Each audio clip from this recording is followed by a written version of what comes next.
Deep in the heart of South America lies a myth that has haunted explorers, kings, and dreamers for centuries.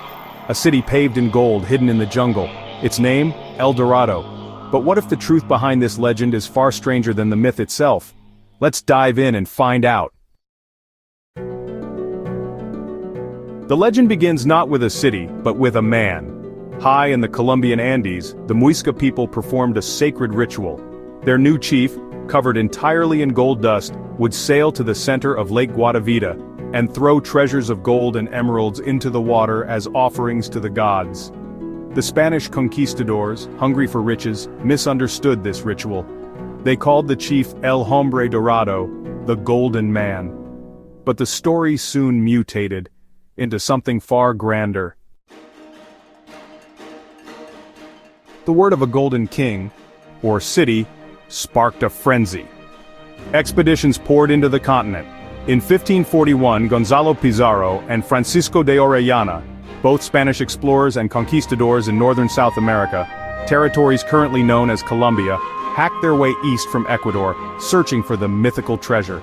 Many of the men would die due to harsh weather conditions, starvation, or were disease-struck. Orellana floated down the river, becoming the first European to navigate the Amazon, but found no city. In 1594, Englishman Sir Walter Raleigh sailed up the Orinoco River in Venezuela, convinced El Dorado, now imagined as a vast empire called Manoa, lay hidden beyond the horizon. He returned empty-handed, and then in 1616 he led a second expedition. During the expedition, men led by his top commander sacked a Spanish outpost, in violation of the 1604 peace treaty with Spain. He returned to England, and to appease the Spanish, he was arrested and executed in 1618. By the 1600s, El Dorado had transformed. No longer just a man, it became a city, then an entire empire. Maps featured enormous inland lakes with golden cities on their shores. One map even placed it next to a fictitious Lake Parime. The legend adapted, surviving failure after failure. Each expedition that returned empty-handed only added more mystery, and honestly, more ambition to the next.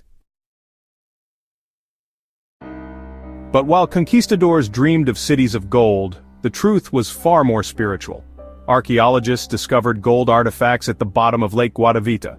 Not treasure troves but offerings, figurines and votive rafts crafted not for wealth, but for worship. For the Muisca, gold was sacred. It connected the earthly to the divine. The lake wasn't hiding a city, it was a gateway to the gods. Though no city was found, El Dorado refused to die. The name became a metaphor for ultimate desire. In 1849, the California gold rush was dubbed America's El Dorado. From Edgar Allan Poe's poetry to animated films like The Road to El Dorado, the story lives on, now as a symbol of obsession, discovery, and sometimes illusion.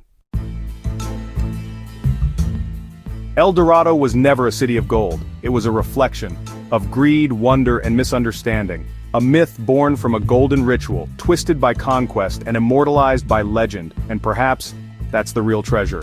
A story that reminds us, some mysteries were never meant to be solved. They were only meant to be remembered. Thank you for watching and subscribe so you don't miss our next history mystery.